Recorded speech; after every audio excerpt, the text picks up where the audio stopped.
अव्यय या अविकारी शब्द। अव्यय का अर्थ क्या है, किसे अव्यय कहते हैं, कितने भेद होते हैं, ये सब आज हमारी चर्चा का विषय रहेगा। नमस्कार, आदाब, अभिनंदन, स्वागत है आप सबका मेरे YouTube चैनल जे सर में। आज हम अध्ययन कर रहे हैं हिंदी व्याकरण श्रृंखला के अध्याय अव्यय का। जैसा विगत कक्षाओं में आपने अध्ययन कर लिया है शब्दों के विकारी रूपों का, उसी प्रकार आज हम अध्ययन कर रहे हैं शब्द के अविकारी रूप का। तो देखिए, विकारी शब्द वे हैं या अव्यय शब्द वे हैं जिनमें लिंग वचन के प्रभाव से किसी प्रकार कोई परिवर्तन या बदलाव नहीं होता है। ये मुख्य रूप से 4 प्रकार के होते हैं।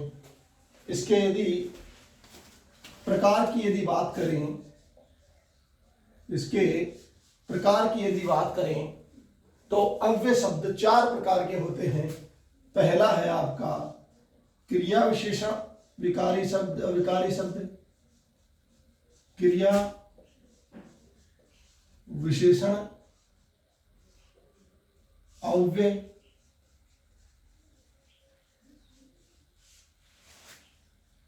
दूसरा है आपका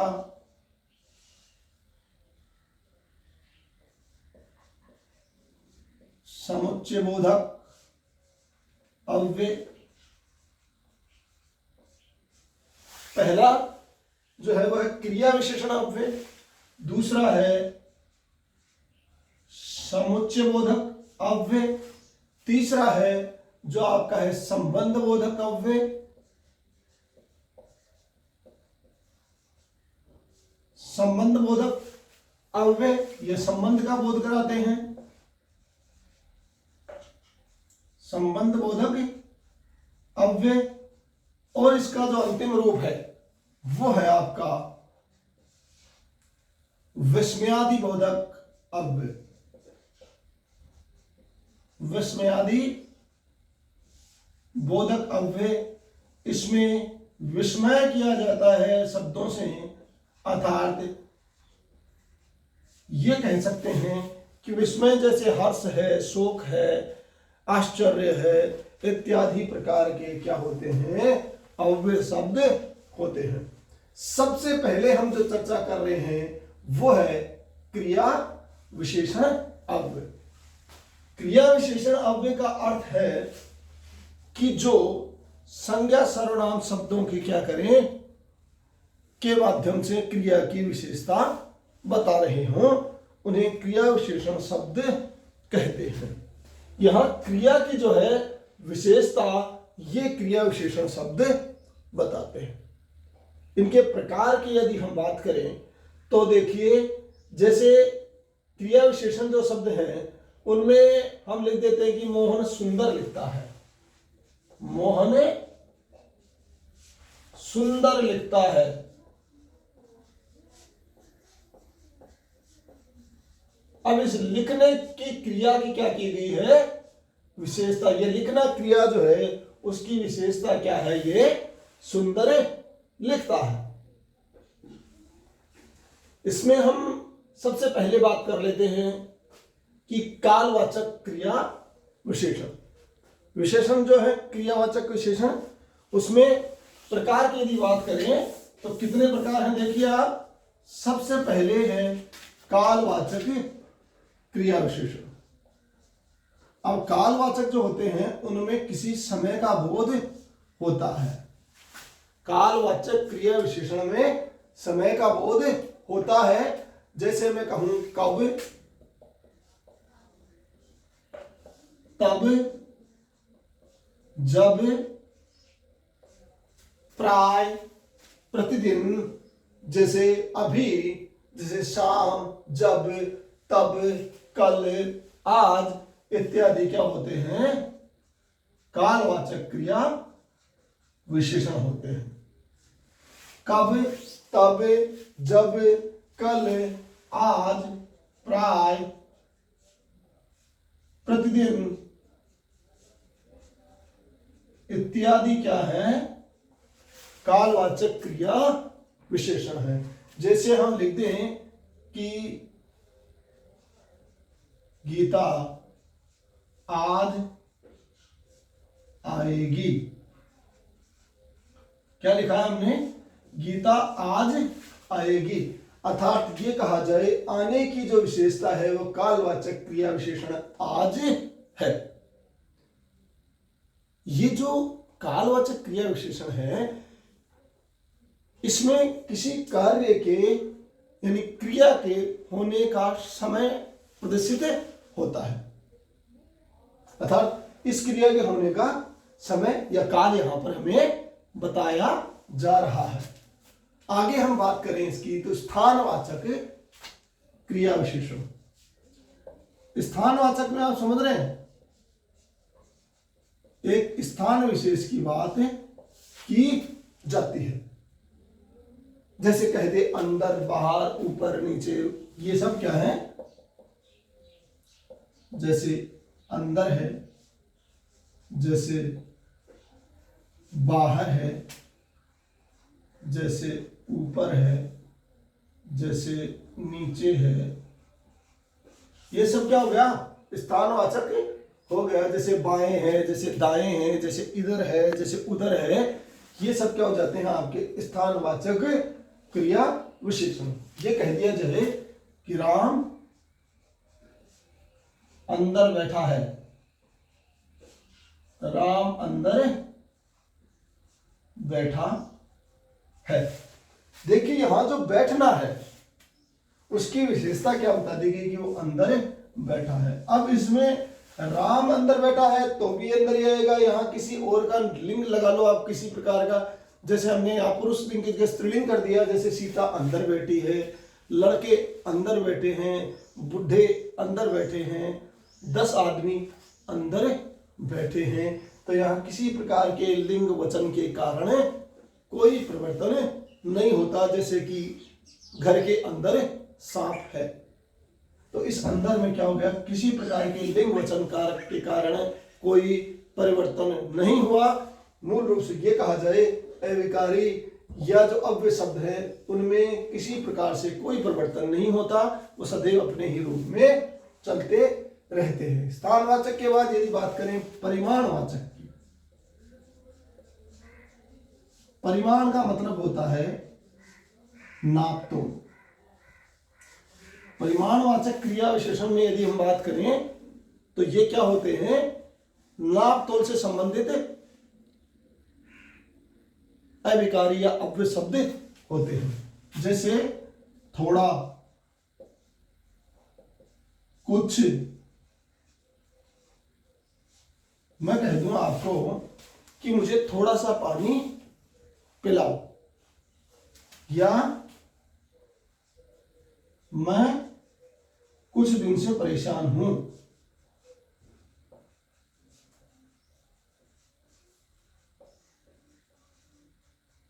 मैं कुछ दिन से परेशान हूं। यहां कुछ दिन जो है उसकी विशेषता परेशान होने की कुछ दिन बताई गई है। तो ये क्या हो गया? परिमाणवाचक। थोड़ा सा पानी, थोड़ी सी चाय, या ज्यादा, कुछ कम, ये जो होते हैं ये परिमाणवाचक अव्यय शब्द होते हैं। अब जैसे इसके बाद आता है आपका रीतिवाचक।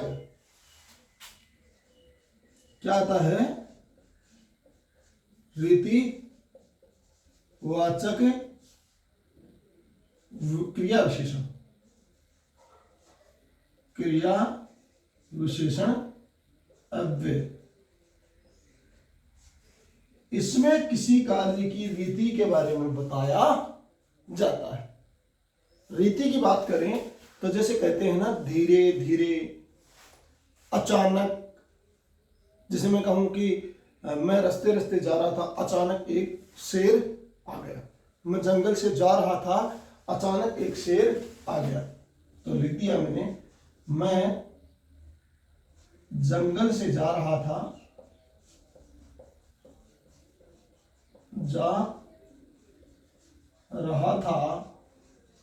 अचानक,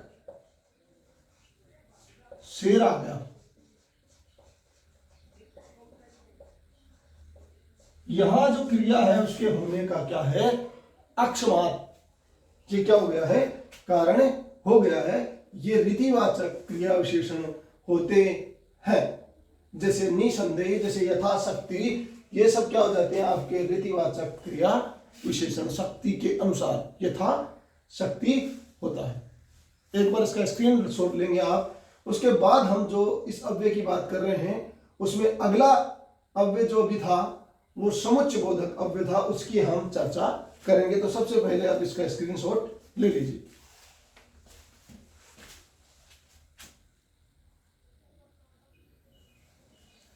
आपने स्क्रीनशॉट ले लिया होगा। अब हम बात कर रहे हैं यहां पर समुच्चय बोधक अव्ययों की। देखिए दोस्तों, ये समुच्चय बोधक जो अव्यय होते हैं वो मुख्य रूप से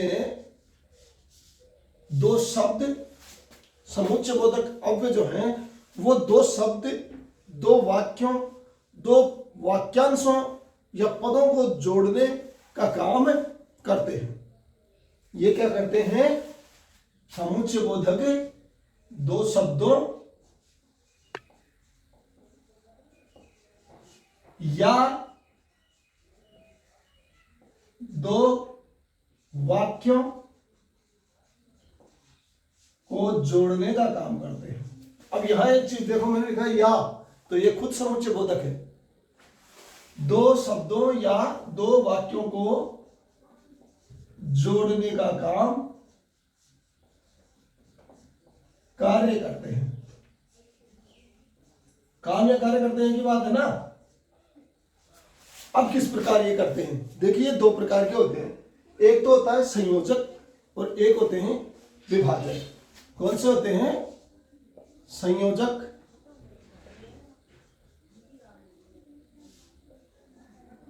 संयोजक समुच्चय बोधक, संयोजक समुच्चय बोधक अव्यय। जो संयोजक होते हैं वो क्या कर लेते हैं, जोड़ने का काम कर देते हैं।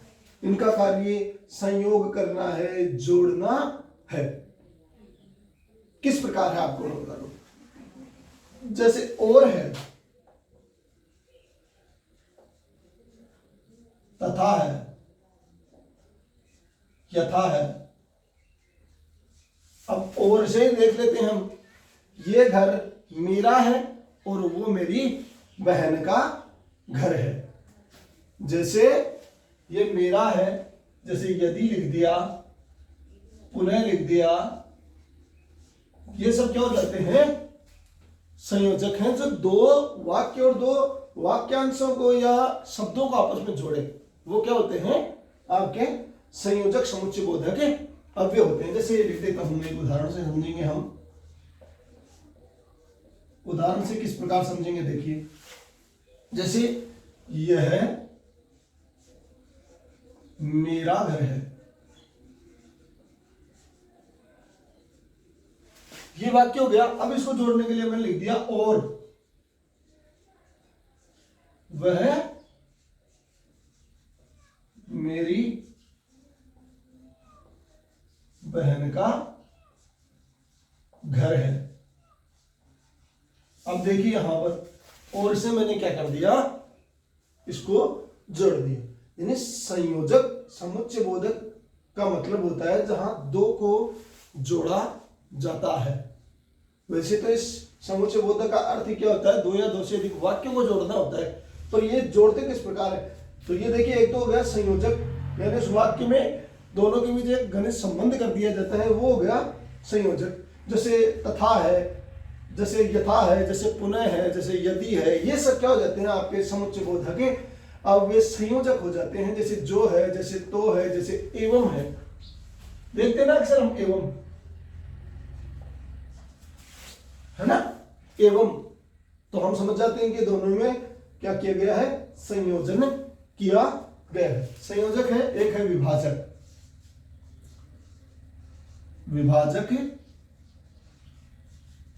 इसी का प्रकार है समुच्चय बोधक अव्यय का दूसरा जो प्रकार है वो विभाजक, समुच्चय बोधक,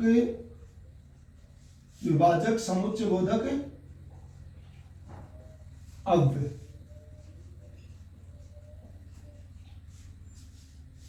जैसे विभाजक का अर्थ है, यहां क्या कर लेते हैं हम कि दो स्थितियों के बीच टकरार। मैंने कह दिया कि यहां पर या तो तुम रहोगे या मैं रहूंगा। जैसे इसका उदाहरण आपके सामने या हो गया। अब या हो गया, जैसे किंतु हो गया, जैसे परंतु हो गया, जैसे अथवा हो गया, या किंतु परंतु,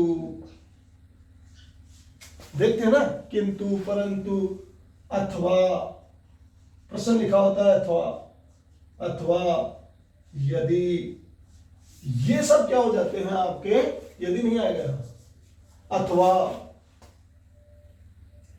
पुनः, ये उसी में है यद्यपि। एक आपका क्या है अथवा, यद्यपि इत्यादि क्या हो जाते हैं विभाजक समुच्चय बोधक अव्यय हो जाते हैं। प्रश्न लिखते हैं, एक लिख दिया, बीच में अथवा लगा के दूसरा लिख दिया, तो ये हो जाता है कि दोनों में से कोई एक, या तो ये या वो। जैसे एक उदाहरण की बात कर लूं, मैं शहर जाता, मैं शहर जाता किंतु वर्षा हो गई।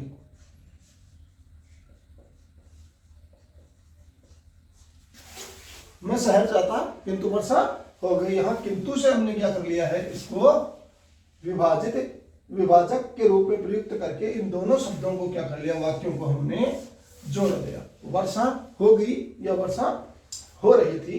जैसे परंतु से कर लिया वाक्य अथवा, यहां अथवा है, यद्यपि है, या है, तो ये सब क्या हो जाते हैं समुच्चय बोधक अव्यय हो जाते हैं।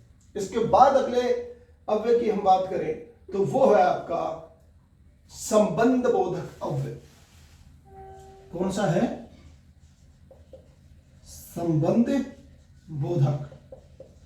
देखो दोस्तों, संबंध बोधक जो अव्यय होते हैं वो संबंध को दर्शाते हैं। किसको दर्शाते हैं, संबंध को दर्शाते हैं। और अविकारी शब्द होते हैं। वो किस प्रकार होते हैं आप बताओ। ये मूल रूप से 10 प्रकार के होते हैं।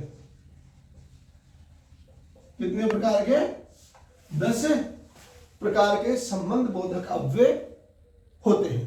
वो कौन कौन से होते हैं, जैसे कालवाचक है, काल वाचक। जैसे पहले कालवाचक की बात करें तो एक समय का यहां पर क्या हो जाता है, बोध हो जाता है, पहले आगे पीछे, है ना।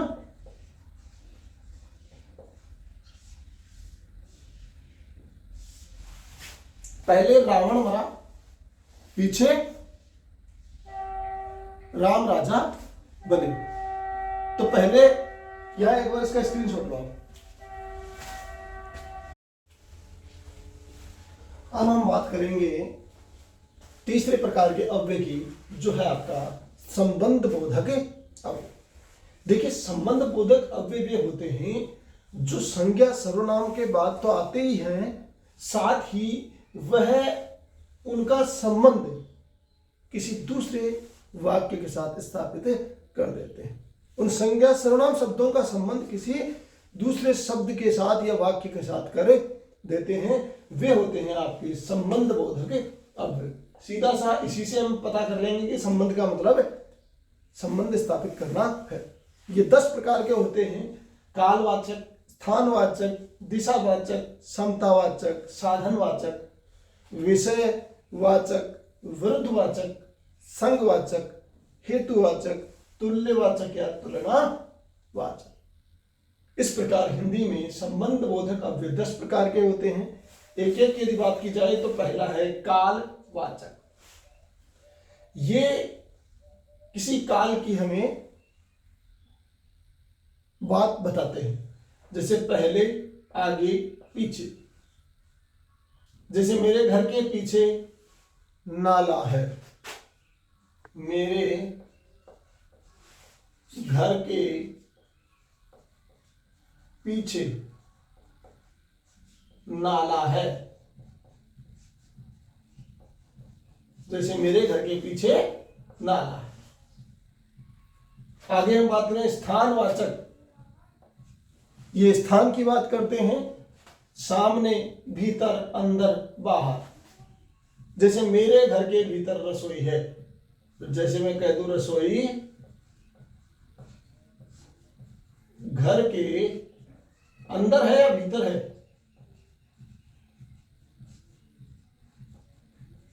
तो यहां क्या कर दिया गया, स्थान की बात कर दी गई। यानी रसोई कहां स्थापित है, यहां अंदर स्थापित है। दिशा की बात कर लेते हैं, जैसे आस पास, आस पास समझ रहे हैं, तरफ है, ओर है। जैसे बालक चांद की ओर देख रहा है, जैसे बालक चांद की ओर देख रहा है,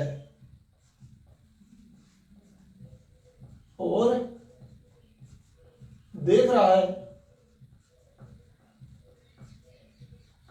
अब और क्या कर देता है, यहां आपस में इनका संबंध स्थापित कर देता है। दो वाक्यों का, संज्ञा सर्वनाम शब्दों का देखने की जो वाक्य है उसकी ओर संबंध स्थापित कर देता है। अब है आपका समता वाचक।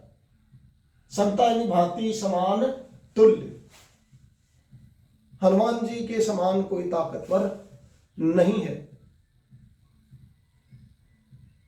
यानी यहां क्या किया गया है, समान मतलब उन दो के बीच तुलना की जा रही है, समता की। जैसे भांति,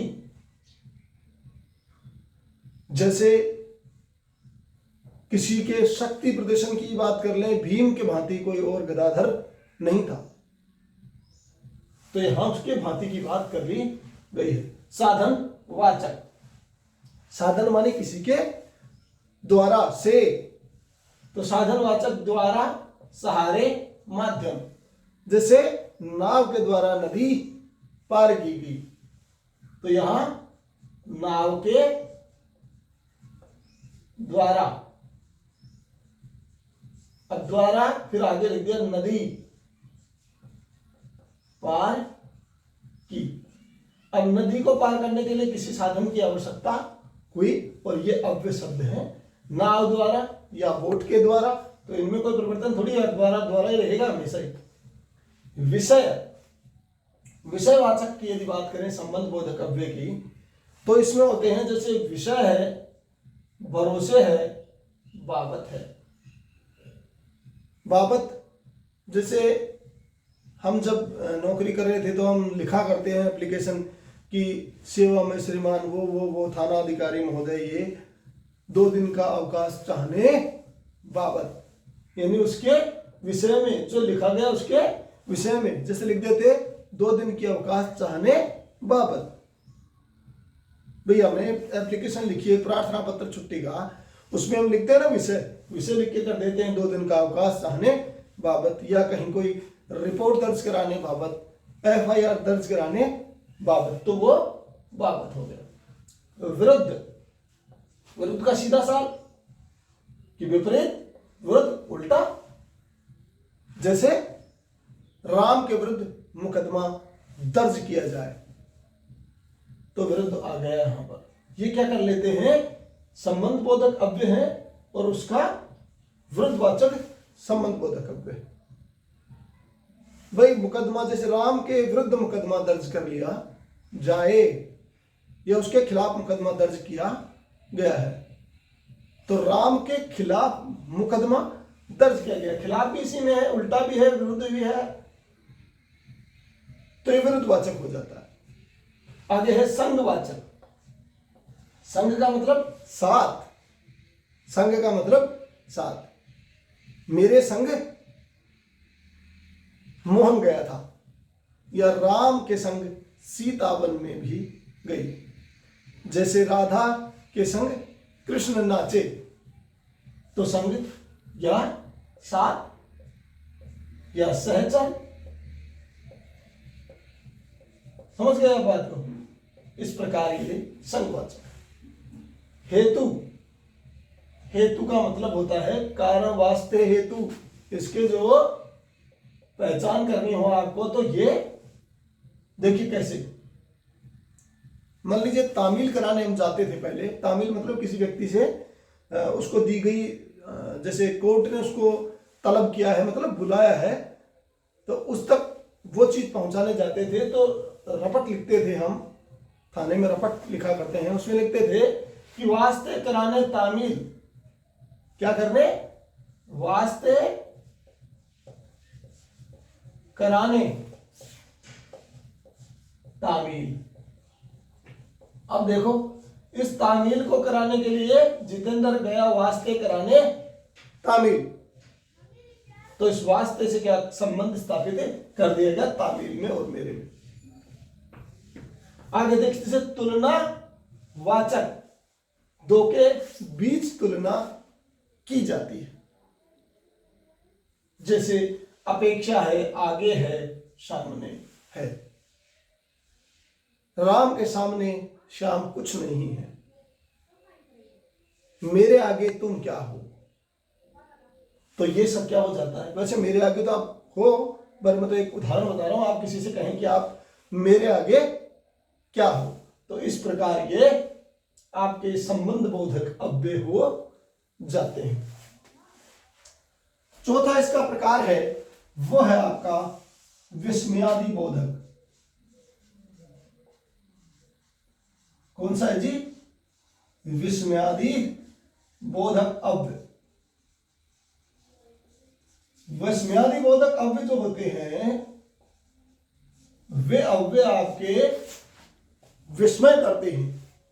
जैसे हर्ष हो, अरे वाह।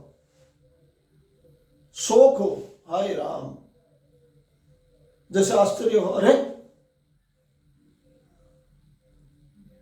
इस प्रकार जो होते हैं वो विस्मयादि बोधक अव्यय होते हैं। हालांकि इसको कई तरीके से बांटा गया है, जैसे हर्ष है, शोक है, विषाद है ना। हर्ष बोधक होते हैं, जैसे विषाद होता है, जैसे आश्चर्य होता है। समझ रहे हैं आप बात? जैसे खुशी होती है, आनंद होता है, जैसे क्रोध होता है। अब जब क्रोध होता है तब माता पिता कहते नहीं ठहर तू, मतलब ठहर। अब उस ठहर से क्या हो जाता है, हम समझ जाते हैं कि इसे क्रोध आ रहा है। ये क्रोध हो गया, हर्ष हो गया, आश्चर्य हो गया, खुशी हो गया, आनंद आ गया। जैसे आहा, तो वहां क्या हो गया आपका? आनंद विस्मयादि बोधक हो गया। जैसे प्रेम स्नेह हो गया। स्नेह नहीं होता है, आजा, प्रेम से किसी कहते आजा, वो स्नेह है उसका, आजा। उस स्थिति में स्नेह बोधक अव्यय भी होते हैं। इस प्रकार आपके विस्मयादि बोधक हो जाते हैं। जैसे अरे, हो, क्या, नाम से भी कई बार क्या कर लिया जाता है, जैसे रमेश ठहर, तो उस स्थिति में ये कहेंगे हम कि ये क्या है? विस्मयादि बोधक हैं, और इनके पीछे चिन्ह भी एक लग जाता है, जिसे विस्मयादि बोधक चिन्ह भी कहते हैं, ये लग जाता है। तो ये ध्यान रहे। इस प्रकार हिंदी में जो अव्यय हैं वो 4 प्रकार के हैं, और वो है, सबसे पहला आपका क्रिया विशेषण है, समुच्चय बोधक है, संबंध बोधक है, और विस्मयादि बोधक है। इस प्रकार हिंदी व्याकरण में 4 प्रकार के अव्यय या विकारी, अविकारी शब्द होते हैं। आज की कक्षा आपको कैसी लगी, इसके विषय में मुझे कमेंट करें, और मेरे YouTube चैनल को सब्सक्राइब करना बिल्कुल ना भूलें। बेल आइकन को दबाएं ताकि आपको नोटिफिकेशन मिलता रहे, और इस हिंदी व्याकरण की श्रृंखला को हम लगातार जारी रखेंगे। ये लेवल फर्स्ट इसे कह सकते हैं कि ये अभी जो पढ़ रहे हैं हम वो सामान्य व्याकरण की जानकारी है। इसके बाद हम व्याकरण का गहनता से अध्ययन करेंगे और फिर हिंदी साहित्य की क्लास भी हमारे यहाँ ऑनलाइन होंगी और भी सब्जेक्ट की क्लासें जल्द चालू होने वाली हैं। इसलिए इस YouTube चैनल को बिल्कुल सब्सक्राइब करें, शेयर करें और आज की कक्षा कैसी लगी है कमेंट करना बिल्कुल ना भूलें। मिलते हैं अगले कक्षा में, तब तक के लिए जय हिंद, जय भारत।